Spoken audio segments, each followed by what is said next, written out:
Welcome to the Relocated South African, a show for navigating immigration from South Africa for a better future.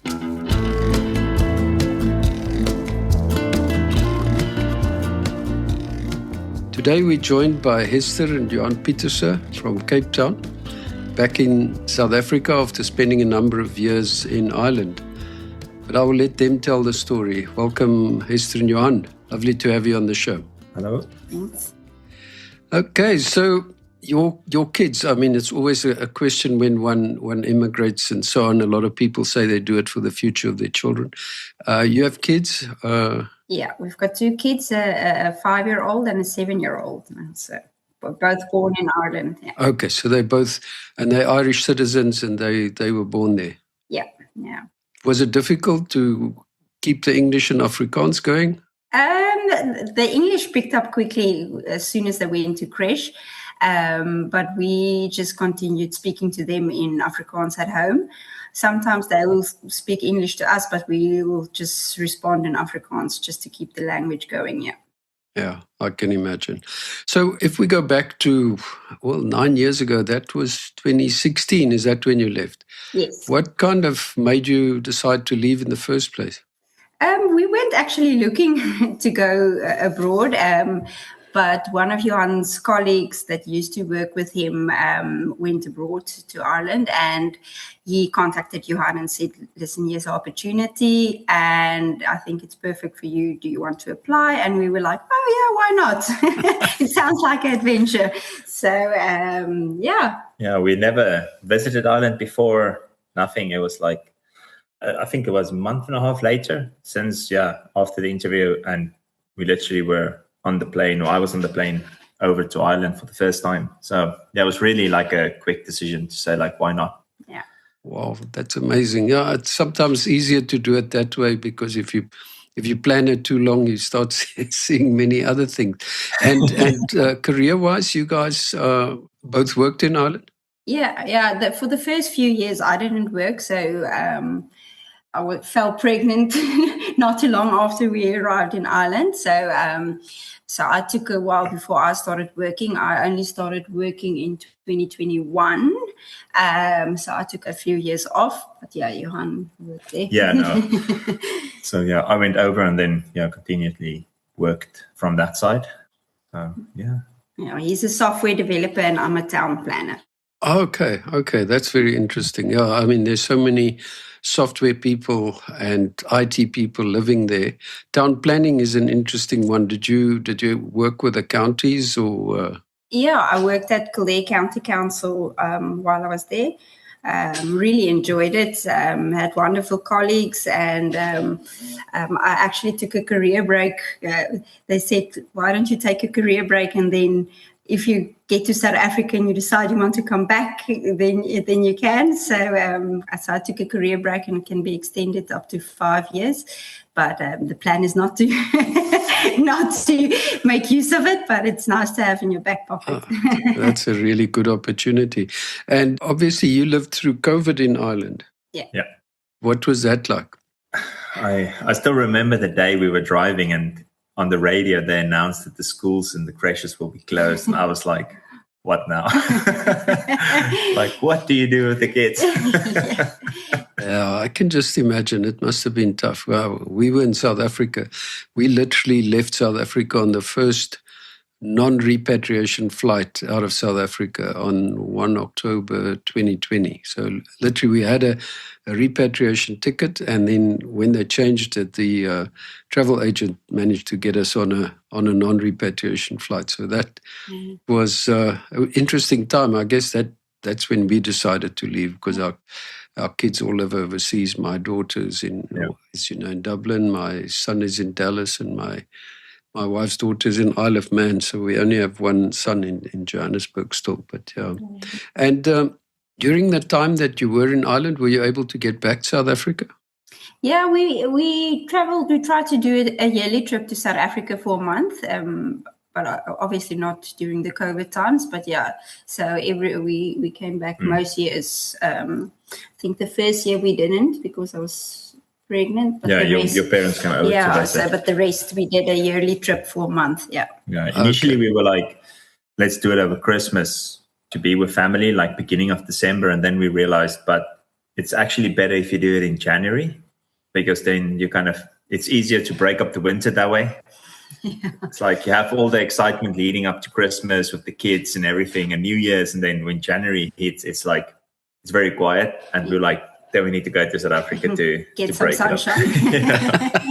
Yeah, I guess that's, I understand from people. We're very fortunate because we live in Portugal, and it's very similar to Cape Town. So the winter's okay. I mean, it gets cold, but in fact, we are very tired of the winter now because we've had non-stop rain for about 4 weeks now. So Portugal was very dry and the dams are full all of a sudden, but we really are a bit full of rain now because it's not supposed to rain like that in this place. But at least we don't have those harsh winters that people have up north. It's a very different situation. So, I mean, that's another question. Obviously, we'll get back to your decision to move and get back to South Africa. But during the time of visiting, and the reason why I'm asking that question, it's we almost on 5 years. In October, it'll be 5 years. We haven't been back to South Africa, and we have no plans at this stage because, 3 of the 4 kids live overseas, and it's easier for us to bring the ones from Joburg here rather than go over there. And we don't have parents. I've got 2 brothers, and Letitia's got 2 brothers, but and some of them have been here as well. So it's not that. It's not such a pressing thing for us to go back. But the one thing that I've noticed in 5 years, my goodness, it's changed from a financial perspective. If I look at some TV ads and things that you see when you watch rugby, the prices in South Africa have gone crazy. Is it the same with housing and other things? The house prices here in Cape Town, I think, Cape Town generally, it's a bit... it's rough at the moment. It was more higher than we expected. And I agree, like the groceries and everything definitely went up a lot. It's very comparable actually to Ireland groceries. But like the other type of stuff, like going out for a meal at a restaurant and those type of things are obviously much cheaper. I think, mostly where the labor is involved, because even we've been in the house now a month and a half, and obviously we're doing a couple of things in the house. Then you can see labor and stuff, it's completely different than getting in Ireland. I would be DIY. You need to do it yourself. Otherwise it's just extremely expensive. Whereas it's the opposite on this side. So I think that's, but groceries, like Hester was saying, I think that's on par with what you pay in Ireland. I must say that, again, comparing Portugal with Ireland, we have a standard thing where I send my daughter a picture of our bill when we go out for dinner, and she doesn't respond. She's got a very bad, ugly meme that she sends back because we pay for 3 bottles of wine what she pays for a glass of wine in Dublin. So Portugal is relatively cheap, but it just seems like worldwide inflation has taken off, and South Africa is similar to that. So part of what we try and do with this podcast is just to tell people about the experience. Going back to when you left, what was the biggest challenge you'd say when you actually decided 9 years ago to go to Ireland? Initially, everything was just one big adventure, and it was exciting because it was just the 2 of us. And then after the kids came, I think the challenge was definitely the no support was a major challenge. And at that stage, the company that Johan worked for sent him to different places for, let's say, for a week or so, and then I was alone with the kids. So that was very challenging. But and then later on, the weather became very challenging as well. At the start, you don't notice it that much, but then after a while, you do really notice it. I can just imagine. I think I agree with the support definitely is a big thing, especially she had 2 close friends, Irish friends that lived close by, and then they would be they're just going to drop their little one off at the parents, the grandparents. and then you'll be like you can feel that gap or that support not being there. And also at that point, I would say when we moved, I don't think there were so many South Africans your age. Like I think when we left, now we had a big support group with South Africans. Yeah, but when we arrived, there wasn't a lot of South Africans our age just starting a new family. There was a few South Africans that were slightly older with kids already, but with us with the new family, there wasn't a lot. And then later on, we met quite a few. Then a lot of South Africans came over. It's almost like there was a major peak in 2019, 2020. Yeah, I think obviously the Irish borders being quite friendly to South Africans and South African CAs and IT people and engineers and so on, the doors were pretty open for South Africans to go. And I mean, that's a very interesting concept that I'm seeing in these discussions, is that loneliness, people get extremely lonely. When you start off, we had the experience living in France initially. I can speak the language, and even then, it was exceptionally lonely. The French don't let you in, and I'm not sure. The Irish are generally a very welcoming community, but even so, you're still a stranger, isn't it? Yeah, no, we had very good Irish friends. Like our landlord, we stayed in contact with them, and they would actually invite us over to their home over for Easter weekends and so on. And very friendly, but yeah, like you said, it's almost keeping you at a distance a little bit. Yeah, I think that support thing, and when everything's going well, it's already difficult. But then when you have a sick child or something goes, as you say, Johan goes away, I think that's definitely a challenging situation. You obviously mentioned the weather, and most South Africans, other than the ones that go to Australia and New Zealand, most South Africans do find it challenging. But I guess, when you go there and you're going to live in Ireland, you almost have to have a mindset of, this is what it is now, so we have to make the best of it. Maybe go away for a week once and find some sun during the winter, or as you say, go to South Africa for January, and at least it breaks it up. But I would say that's a common thread through that. Obviously, you've been there long enough to get Irish passports, so I assume you're Irish citizen. Yes, the four of us. Yeah. Okay, so you kind of still have an option to go back? The plan is not, but it is. It is nice to have. So it's just a shame that we only got it just before we returned, because we would have liked. It's so much easier to travel with the Irish passport. We ended up just using it once to travel. So otherwise, it would have always been had to get a Schengen visa and stuff. But I think the big thing for that is more for the kids. Maybe in the future, depending on what they want to do and where they want to go, it gives them a bit more freedom to travel and visit places and maybe go and study somewhere. But like Hester saying, I'm not sure if we will. I mean, at the point we're just back, so you're kind of like very kind of settling in on this side now, and you're enjoying this. So I'm not sure what 5 years down the line would mean, but I mean, that's why I was so happy to talk to you guys, because I think it's a different perspective. A lot of people say they're not going back. I think in our case, we probably won't go back to South Africa because I'm a bit old now. So I'm finding that every year I hate airports more. So and long flights, even though it's a short hop to Dublin or Isle of Man, or not so close to America, but it's closer than from South Africa. But it is. So we probably won't go back, but I think there are a lot of people that are toying with the idea. It's just this, we're in such an interesting time now with, the whole Trump thing and people getting offered citizenship, and nobody knows how it's going to work out. But I think there's a lot of noise around this whole immigration thing. And my sense is that there are people that are looking at others immigrating and saying, it's not going to work, or watch, they'll be back. And, people who can't go sometimes find joy in that. I don't know. Maybe it's just my perception, but it's an emotive thing and so on. I think the difference with us was we never thought of it being a permanent move. We always said a year or two, but the year or two became 9. We at the start we said it's not going to be a permanent move. So that might be the difference. I think the mindset initially was that we're going to do it for 2 years, and then ended up coming back with 2 kids and both of them in school. So I think we really enjoyed work over there. Yeah. And that was why we also stayed a bit longer.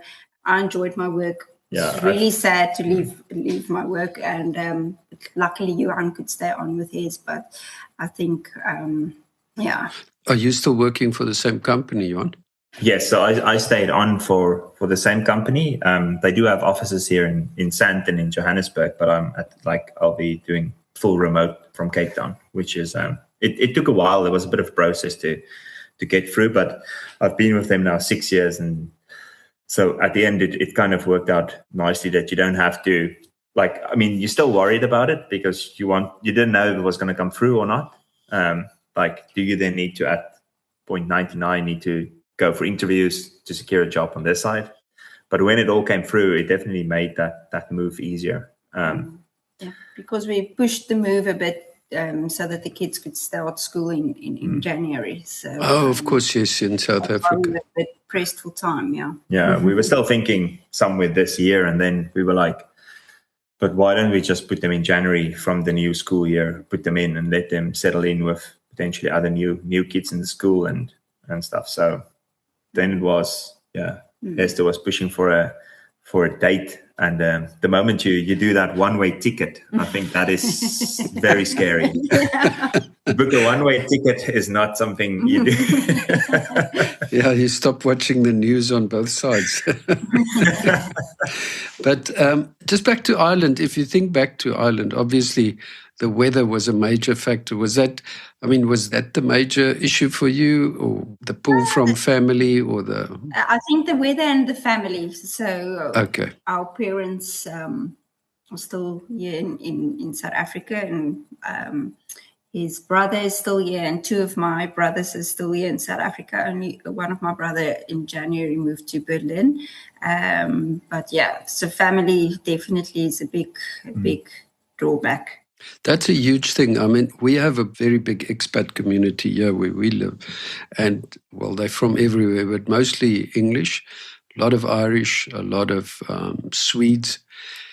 And the thing that's different from South Africans, living in Europe, I find, is that they are able to hop on a 3-hour flight and go to their grandchildren. So they don't really do what we've done. We sold up and left completely because it's a heck of a schlep to go home. As you say, you maybe go for a month, but they go for weekends, and they have a very close relationship with their families.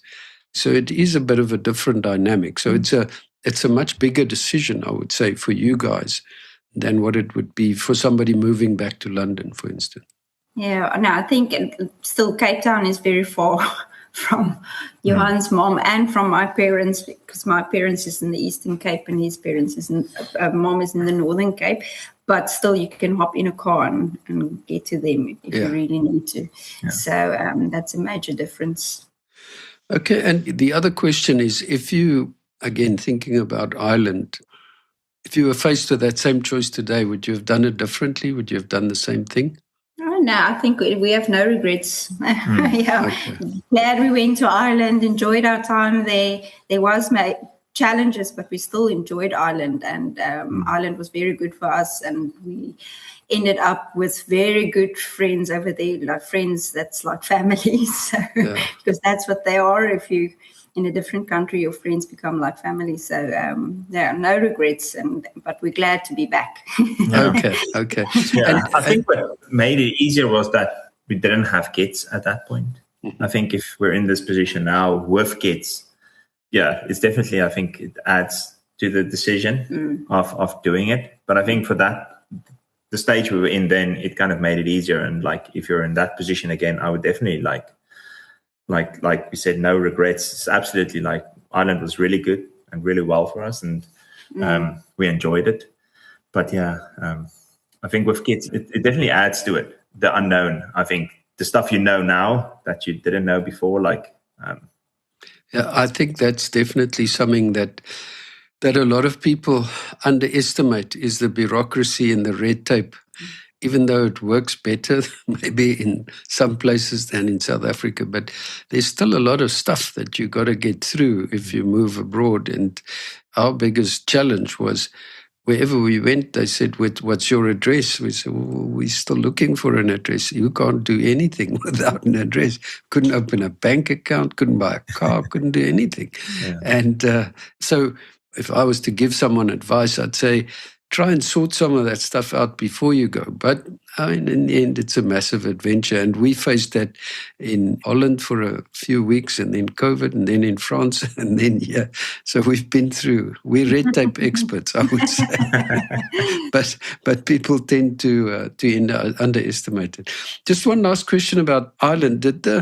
For a lot of South Africans, when I speak to people, I hear the message of people who had home invasions and who were affected by crime. Did the safety issue come into your thinking?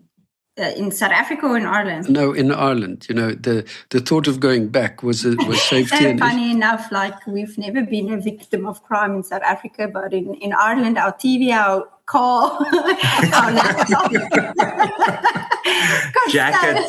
got stolen. Yeah. Oh my word! Okay, so yeah. So you have a real different story because. Yeah, touch wood for that one. Touch wood. So. Yeah, it was just. Yeah, I think it was just opportunistic. It was opportunist, but we got lucky. But no crime stories yet here in South Africa.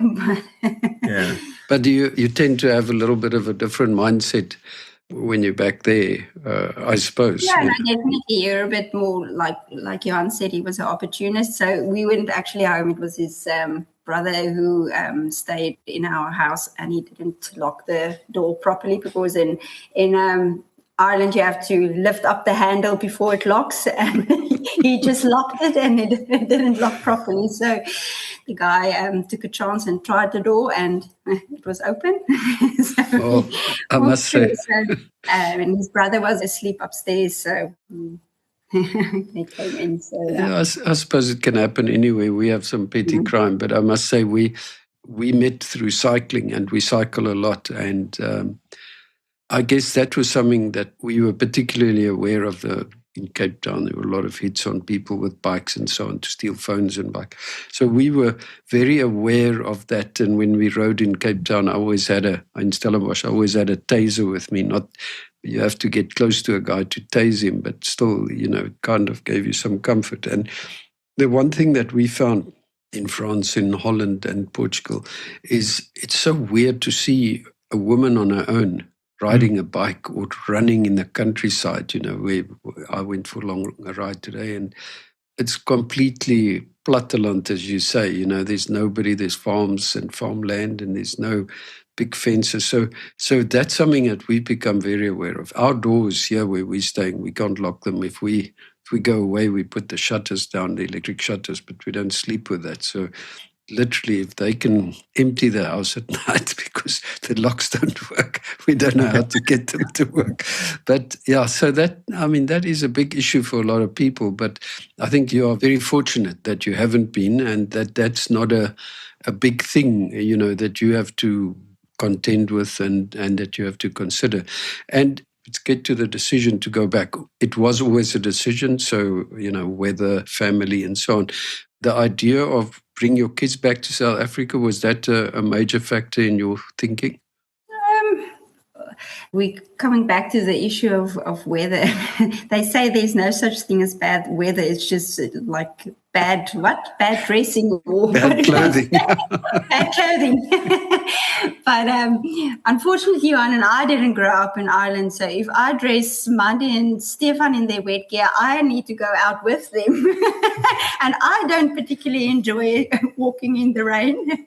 Yeah. So it's nice to be back and to be a bit more outdoorsy with the kids, that we really enjoy. And they really settle in well into the schools. So obviously we were worried about them settling into the schools again because they're Irish. They grew up there. They were born there. So, but they slotted in very well. So And do they speak with an Irish accent, the kids? They do. They do. They speak Afrikaans with an Irish accent. And their teachers told them that as well. So, it's amazing. And I guess what's nice to see is that you've made two decisions and you're happy with both. And I think that's a fantastic position to be in. I think, as you say, the fact that you're able to work for the same company and continue working for them, that is a huge, huge plus. And it obviously makes the transition and the move easier. Now you've got Irish passports, you can go anywhere in the world without a visa, which also makes a huge difference. So I can totally understand where you're coming from. And just in general, when you now speak to people in South Africa and people that you know and so on, what's their reaction to you being back? I think it's positive. They always ask what was the reason for coming back. But there was a few that were saying, oh, why would you come back? And then there's a few that were saying, oh, finally. And there was a few that was saying, oh, it's glad to hear people are coming back. And so there's mixed reactions. Okay. And in terms of friends now, do you have any friends in South Africa who are considering leaving or considering immigrating? No, the friends, we have made a few new friends now. None of them are considering moving. And then our old friends that are still here, no. Yeah, so no. Yeah, no one that we know of at the moment. Okay. And in the school, when you meet parents and people like that, is it kind of a discussion issue? Is the conversation in South Africa completely different from the conversation in Ireland? No. What would you say? Yeah. Like, if you speak to some of the parents now, a lot of them would have a brother or a sister that's abroad. No. So it's not, they're not, sorry, I may sound stupid because I'm not living there anymore, but there's not a lot of political debate. And you see, when you open the news and you see stuff about what's going on in Parliament and the GNU and so forth. So people in general just gaan aan. Yeah, I think to be honest, it was so far, you're actually shielded away from it a bit. I think if we had a couple of sleepovers with the kids where they were camping at the school and stuff, and you meet the new friends and their parents and stuff, and then it actually never comes up as a discussion point. It is, which was interesting because for me, I would kind of maybe bring it up or think about it because you're not there. You would like to hear their opinion, but actually it never came up. They were more talking about things to do, and they were almost they would probably ask out a bit more about the move and how it feels being back. But to be honest, I don't, not a lot. Yeah, I suppose it all depends also where you live. I guess Cape Town is kind of more prosperous and people who have good jobs and they get on, and there's obviously a lot of poverty and a lot of people who are finding life very tough in South Africa. So maybe for them it's more topical, but within communities and where people live in, I wouldn't say bubbles, but, live in similar areas, it's probably less of an issue. So if you were now to advise a young couple who would be your age 9 years ago, what would you say to them if they ask you the question, should we or shouldn't we? Should we try and build a career in South Africa or should we go and try overseas? I think if I could advise people with kids is it is going to be tough without a support system, but as soon as you make friends that becomes your support systems, it's definitely easier. But the work experience that you get over there is great. You can go and come back, you've got nothing to lose. I would think if someone has the opportunity, where we were, I would definitely say, go and do it. Go and explore. While we were there, we did travel a bit, which was great. So, which is obviously easier from there to travel than from South Africa.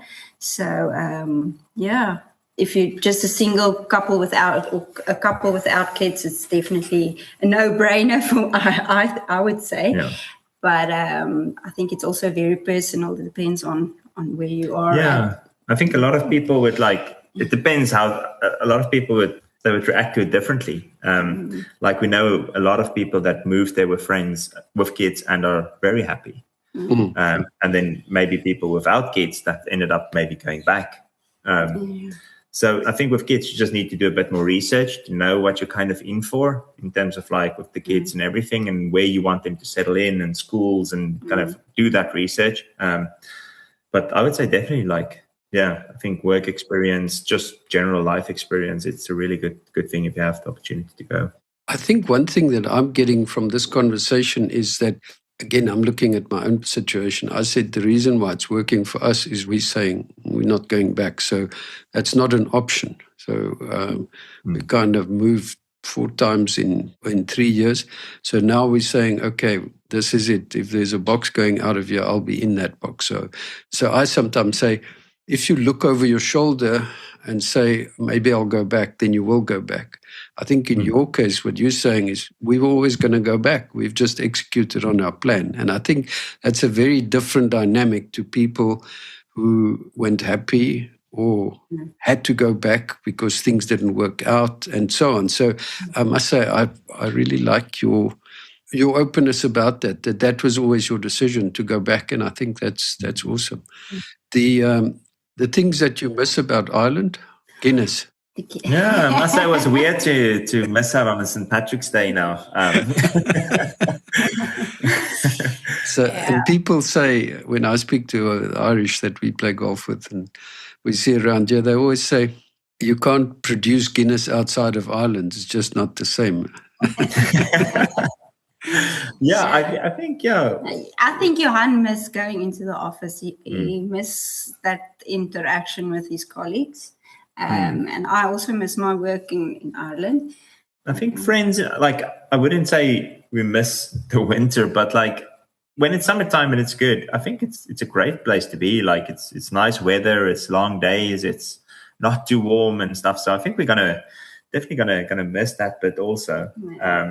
And also I think the people outside of work, just in general, they always have a joke up their sleeves every day and stuff. So they're a lovely people. I mean, you walk past them and they say, "Hiya," and they're always friendly. And when you're they'll come and talk to you in a pub. That's what I've found a few times that I've been there. I like it. I just wouldn't be able to live there because of the weather. I would go completely mull. But so you guys, thank you so much, Hester and Johan. Thanks for sharing your experiences. I found it fascinating. To our listeners, thanks for listening. And if you enjoyed our show, why not subscribe and join us for some more interesting discussions with people who have left South Africa for a different, better future abroad, or people who have come back, like Johan and Hester. Thank you so much. And until next time, thanks, guys. Thank you. Thank you.